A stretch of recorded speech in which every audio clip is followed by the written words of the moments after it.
नमस्कार मित्रों। जैसा कि आप लोगों ने जो है देखा है, मेरा नाम आकाश कुमार है और मैं पेशे से अधिवक्ता हूँ। आज जो है मैं अपनी महफ़िल में जो है आज आप लोगों को जो है एक समाज के जो है कुछ बिंदुओं के ऊपर जो है मैं चर्चा कर रहा हूँ, जिसका मेरा टाइटल ही है जो है आईना। आईना के अंतर्गत में जो विषय जो हमारा है वो है, आपने जैसे देखा होगा जो है कि रिश्तों की सच्चाई। ये बहुत ही गूढ़ सब्जेक्ट है आज के समाज के लिए, क्योंकि जो है इस पर कोई ध्यान नहीं देता है। रिश्तों की सच्चाई में आज मैं अगर इस वीडियो के माध्यम से अगर मैं किसी से जो है एक सवाल पूछना चाहूँ जो है कि आज के समय में जो है व्यक्ति के बीच में जो है सबसे सच्चा रिश्ता कौन सा होता है, तो शायद जवाब जो है अलग-अलग होंगे। जो है हम कोशिश चाहेंगे जो है कि आप लोग कमेंट में जो ज़रूर इसका जवाब दीजिए कि सबसे सच्चा और प्यारा रिश्ता जो है कौन सा होता है। तो और उस रिश्ते के बारे में हमें ज़रा एक्सप्लेन भी कीजिएगा, 2-4 शब्द ज़रा लिखिएगा कि अगर मान लीजिए एक भाई-बहन का रिश्ता होता है, एक माता-पिता का रिश्ता होता है बच्चे से, और एक पति-पत्नी का अगर रिश्ता होता है, तो ऐसी परिस्थिति में आपसे हम एक ही एक्सपेक्टेशन रखेंगे कि जो है उसमें उसका जो है निर्धारण ज़रूर कीजिएगा अपने शब्दों के माध्यम से। क्योंकि कोई भी रिश्ता अगर अच्छा या बुरा कुछ भी है, तो उसकी कुछ अच्छाइयाँ बुराइयाँ होती हैं, ज़ाहिर-सी बात है।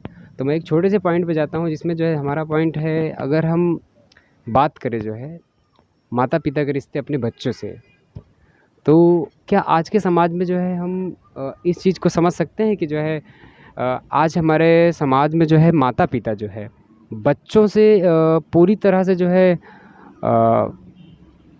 जुड़े हुए हैं?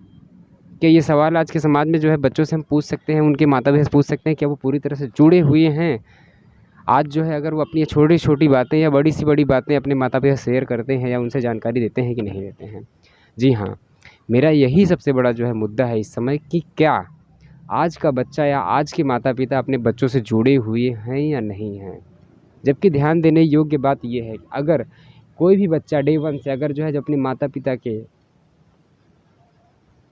द्वारा जो है अगर माता के गर्भ में जो है पहले दिन से अगर जो है उसका जो है विकास होता है, तो उसी दिन से मातामही और पितामही मीन्स मातामही मीन्स माता के जो है परिवार के गुणसूत्रों और डीएनए की जो है सारी चीज़ें जो है उस बच्चे के अंदर समाहित होती हैं। उसी तरह पितामही, पिता के द्वारा पिता के जो है डीएनए और आरएनए उसके परिवार से उसकी पीढ़ी दर पीढ़ी जो भी हुए रहते हैं, उसके सारे गुण जो हैं उनके बच्चों के अंदर समाहित होती है। यहाँ तक कि उस बच्चे के अंदर उसकी अस्थि, मज्जा, खून, हड्डी और मांस ये भी माता-पिता के अंश से ही बनते हैं। ऐसी परिस्थिति में मेरा सवाल केवल इतना है, जो बच्चा माँ के पेट में पहले दिन से लेकर 9 महीने तक रहता है और उसके बाद जब बस उस बच्चे का जो है जन्म होता है, जन्म होने के बाद हमने अक्सर देखा है कि बच्चा जो है अगर रोता है, तो ऐसी परिस्थिति में जो है उसकी माँ उस बच्चे को जो है समझ लेती है, पहचान लेती है, उसकी बहन या उसके घरवाले और यहाँ तक कि माता-पिता, पिता को भी बता रहा हूँ कि वो भी उस बच्चे की आवश्यकता को पहचान लेता है। लेकिन वही बच्चा जब थोड़ा बड़ा होता है, जानने वाला होता है, पहचानने वाला होता है, उसके बाद नियर अबाउट 4 से 5 साल के बाद फिर उस बच्चे और उस माता-पिता के बीच में दरमियाँ क्यों बढ़ना शुरू हो जाता है, और ये दरमियाँ एक दिन ऐसा होता है कि जो बहुत ही बड़े स्तर पर होता है। ऐसा मैं नहीं कह रहा हूँ कि 5 साल में ही दरमियाँ बढ़ना चालू हो जाता है, ये मेरा सवाल नहीं। मेरा सवाल ये है कि उस समय से जब बच्चे को सच्चाई से जो है उस बच्चे को माता-पिता का साथ चाहिए, उस समय हम उस बच्चे से कहीं न कहीं दूरी बनाना शुरू कर देते हैं। बच्चा स्कूल जाता है, स्कूल जाने पर आता है, उस समय भी हम उससे जो है, क्योंकि भाई ज़ाहिर-सी बात है रोटी और जीविकोपार्जन के लिए बच्चे से हम दूर भी होते रहते हैं, ऐसा कुछ नहीं है। लेकिन क्या आने वाले समय में धीरे-धीरे ये दायरा बढ़ता जाता है या नहीं जाता है? या माता-पिता की ज़िम्मेदारी होती है कि नहीं होती है कि वह उस बच्चे से जुड़ा रहे दिन प्रतिदिन? जिस बच्चे के अंदर हमारे मतलब माता-पिता की पूरी सब कुछ समाहित होती है, फिर भी वो बच्चा अपने माता-पिता से दिन प्रतिदिन दूर होता है और वहाँ पर वो नए लोगों से मिलने के बाद अपनी सारी बातें उनसे शेयर करता है, लेकिन अपने माता-पिता से शेयर नहीं करता है। क्या ये बहुत बड़ी कमी नहीं होती है? आज कहते हैं कि हमारा बच्चा बिगड़ गया, हम कह रहे हैं कि जो है कैसे बिगड़ गया? जिस बच्चे के अंदर आपकी सब कुछ समाहित है, क्या उस बच्चे का बिगड़ना जायज़ है? या आपकी बातें समझना समझना जायज़ है? तो इसके कहीं न कहीं अगर वो बच्चा बिगड़े तो कहीं न कहीं जो है पेरेंट्स भी तो इसके दोषी होते हैं, माता-पिता भी दोषी होते हैं, जो अपने बच्चों को समय नहीं देते हैं। भाई ज़ाहिर-सी बात है जीविकोपार्जन के लिए दूरी बनाई जाती है, दो राय नहीं है इसमें। लेकिन क्या हमारे पेरेंट्स या माता-पिता का अधिकार या फिर उनका जो है दायित्व तो नहीं है कि उस बच्चे से जुड़ाव बनाए रखा जाए? अगर बनाए नहीं रख सकते हैं, 100% ना सही, तो क्या 50% का जुड़ाव रखना चाहिए या नहीं चाहिए? और ये ज़रूरी होता है। बच्चा यही जब 10 साल का होता है, 12 साल का होता है, तो उसके फ्रेंड सर्कल बढ़ते हैं, दोस्त बढ़ते हैं। ऐसी परिस्थिति में कहीं न कहीं माँ-बाप को बुरा क्यों लगने लगता है इस बात का कि बच्चा हमारा जो है टहल रहा है, घूम रहा है? भाई उसका वो समय होता है, लेकिन हम उसके ऊपर इम्पोज़ करते हैं। हमारे माता-पिता हमारे ऊपर इम्पोज़ करते हैं कि बेटा अब तुम बड़े हो गए हो, कुछ कमाओ-धमाओ। अरे भैया, अभी पाँव भी ठीक से नहीं पड़े हैं, आप उसके ऊपर इम्पोज़ कर रहे हैं और इम्पोज़ ऐसे दृष्टिकोण से करोगे जैसे लगता है कि वो बड़ा हो गया, उसकी बहुत बड़ी कमी हो गई। कभी इस चीज़ को गौर किया गया है इस चीज़ को कि क्यों जो है ऐसा होता है?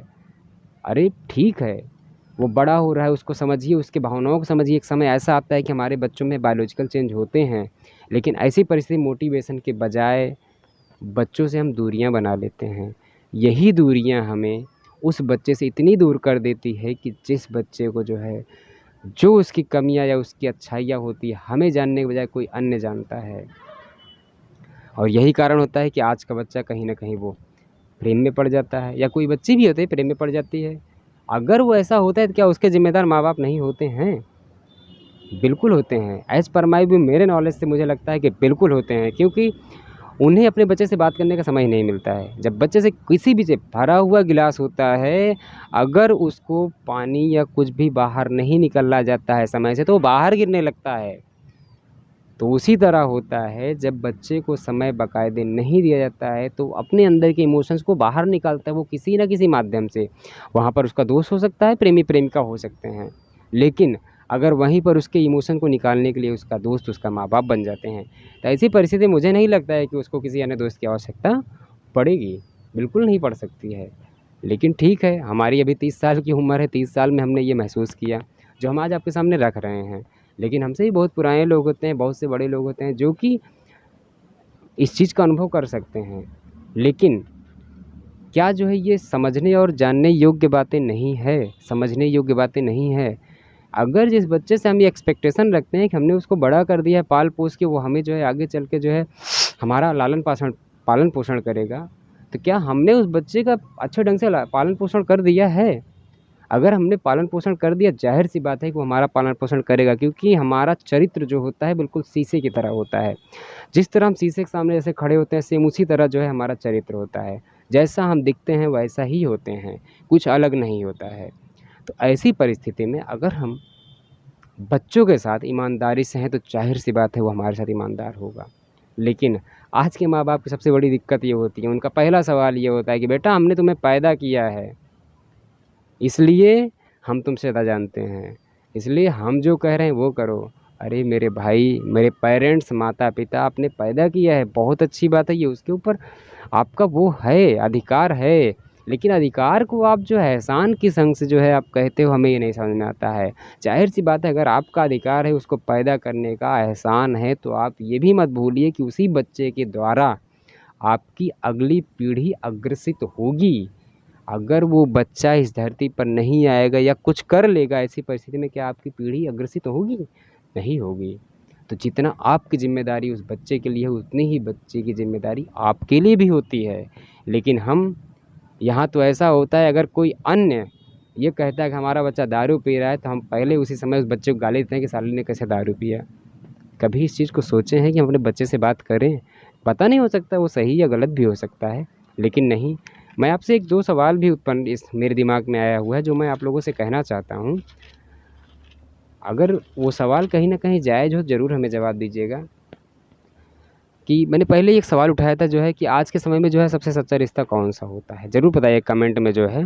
उसके बाद जो है मेरे हिसाब से तो मुझे लगता है कि पति-पत्नी का रिश्ता सबसे श्रेष्ठ होता है। इसलिए माता-पिता का नो डाउट, इसमें तो सवाल ही नहीं हो सकता है, क्योंकि ये दैवत्व तो होता है।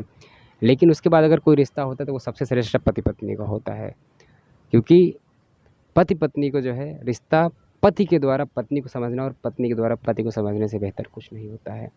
दूसरा मेरा सवाल है, क्या माता पिता के नज़दीक अपने बच्चों से सकारात्मक सोच के साथ होती हैं? क्या आपको लगता है कि आपके हमारे माता पिता हमसे जो है सकारात्मक सोच के साथ जुड़े रहते हैं, हमारे अंत तक उनकी कहीं भी नकारात्मक नहीं होती हैं? ज़ाहिर सी बात है हमारे साथ हो सकती हैं, क्योंकि हम यंग एज होते हैं, ब्लड होते हैं हमारे पास, लेकिन वो हमसे ज़्यादा अनुभवशाली होते हैं, तो उनका हमारे पास अनुभव नहीं होता है, लेकिन उनके पास अनुभव होता है। तो क्या ऐसी परिस्थिति में उन्हें सोचना, हमें समय देने की आवश्यकता है या नहीं है? तो ऐसी परिस्थिति में जो है नज़दीकियाँ ज़रूरी होती हैं, लेकिन कहीं न कहीं नज़दीकियों में जो है दूरियाँ आ गई हैं। क्या प्रेमी प्रेमी बनने का कारण पर हमने कभी मनन किया है? आखिर ये बताइए, जब हम अपने बच्चों को या बच्चियों की जो है हर बातों को सुन रहे हैं, समझ रहे हैं, आप हर चीज़ें उनकी आवश्यकताएँ पूर्ति कर रहे हैं, जब बायोलॉजिकल चेंज उनके अंदर होता है, तो उस समय भी आप उनके साथ खड़े हो, उनको समझा रहे हैं, मोटिवेट कर रहे हैं, क्या ऐसी स्थिति में मुझे नहीं लगता है कि उनको तीसरे की आवश्यकता होगी, उनको कोई प्रेमी प्रेमी बन सकते हैं। लेकिन इस विषय पर कोई विचार नहीं करता है। पति पत्नी के रिश्ते में कितने सकारात्मक व सहयोग होता है। आज हम किसी पत्नी या पत्नी को जो है पति या पत्नी पत्नी को जब हम लाते हैं, तो वो अपना परिवार छोड़कर हमारे यहाँ आती है। अगर वो आती है तो हमें, मुझे लगता है, मेरा ये मानना है कि उसको बाकायदे इज़्ज़त देना हमारा फ़र्ज़ होता है, और जब हम उसको इज़्ज़त देंगे, ज़ाहिर-सी बात है वो इज़्ज़त हमें देगा। इसमें कोई दो राय नहीं होता है, लेकिन इस चीज़ को आज समझना नहीं चाहते हैं, क्योंकि वहाँ पर ईगो की समस्या होती है। और एक मेरा सबसे बड़ा क्वेश्चन माता-पिता से है, क्या माता-पिता अपने बच्चों के प्रति पूर्ण रूपेण ज़िम्मेदार हैं और वो अपनी ज़िम्मेदारी को निभाते हैं? जवाब ज़रूर दीजिएगा। और बच्चों की भी क्या ज़िम्मेदारी अपने माता-पिता के साथ जो है पूर्ण रूपेण जो है सकारात्मक है और वो निभाते हैं? हमें इसका जवाब चाहिए। अगर आप लोग दे सकेंगे तो बहुत-बहुत शुक्रिया होगा आपका। और एक मेरा सबसे अंतिम क्वेश्चन है, अपनी अपनी ज़िम्मेदारी निभाने की शुरुआत कहाँ से होनी चाहिए पहले? माता-पिता से होनी चाहिए या बच्चों से होनी चाहिए? मेरे अगर मैं अपने व्यू से कहूँगा, तो बिल्कुल सबसे पहले माता के पिता की तरफ से होना चाहिए, क्योंकि उन्हीं से हम सीखते हैं। अच्छाई बुराई हमारी सब कुछ उन्हीं से जो है अ, उन्हीं से होती है। अगर वो जो है हमसे अच्छे से बात करें, हम अच्छे से जो है सीखेंगे, अच्छी हमारे अंदर अच्छी सोच आएगी। तो हम आज के समाज से केवल एक ही चीज़ कहना चाहेंगे कि हम अपने बच्चों को समय दें, अपने बच्चों को समझें। किसी अन्य के लिए हम अपने बच्चों के दुश्मन क्यों बन जाते हैं? हमने देखा है अक्सर जो है लोग अपने बच्चे के दुश्मन बन जाते हैं। किस लिए भाई? जिस बच्चे के अंदर आपका खून, ब्लड, हड्डी, अस्थि मज्जा सब कुछ है, आपका मांस है, फिर भी उससे आप दुश्मन क्यों बन जाते हैं? आप दूसरों की खुशी के लिए ये चीज़ करते हैं। सबसे बड़ी जो है हँसने की और जो है हास्यास्पद बात यही होती है कि आप दूसरों के लिए करते हैं। क्यों भाई? क्यों करते हो दूसरे के लिए जो है? आज अगर मैं इस स्थिति में हूँ, आप सोच रहे हैं कि मैं क्या जो है मैं इस स्थिति में हूँ, कहीं न कहीं इस चीज़ से मैं ग्रसित हूँ, इसलिए आज मैं आप लोगों के सामने आया हूँ। मुझे लगता है कि इस चीज़ को सुनने के बाद बहुत से लोगों के पास बहुत से सवाल भी आएँगे कि कैसे आप इस चीज़ को कह रहे हैं। तो मैं सभी मित्रों से एक बात भी कहूँगा कि अगर उनको लगता है कि मैं गलत या सही हूँ, तो आप मुझसे जो है बाकायदे, मेरी फ़ोन लाइन चालू है, मेरे सारे नंबर चालू है, मुझसे पूछ सकते हैं कि ऐसा क्या है? मैं जवाब देने को तत्पर हूँ। जब तक हूँ यहाँ पर मैं जवाब दूँगा और मेरे नंबर हर समय चालू रहेंगे। और मैं इस वीडियो का मेरा बनाने केवल एक ही मेरा जो है लक्ष्य है कि मा इसी के साथ मैं आकाश कुमार आज के सेशन को मैं ख़त्म करता हूँ तथा आशा करता हूँ कि आप लोगों का जो है इस मुद्दे और विषय के सापेक्ष आपके सकारात्मक कमेंट व फ़ोन कॉल ज़रूर रिसीव होंगे। धन्यवाद।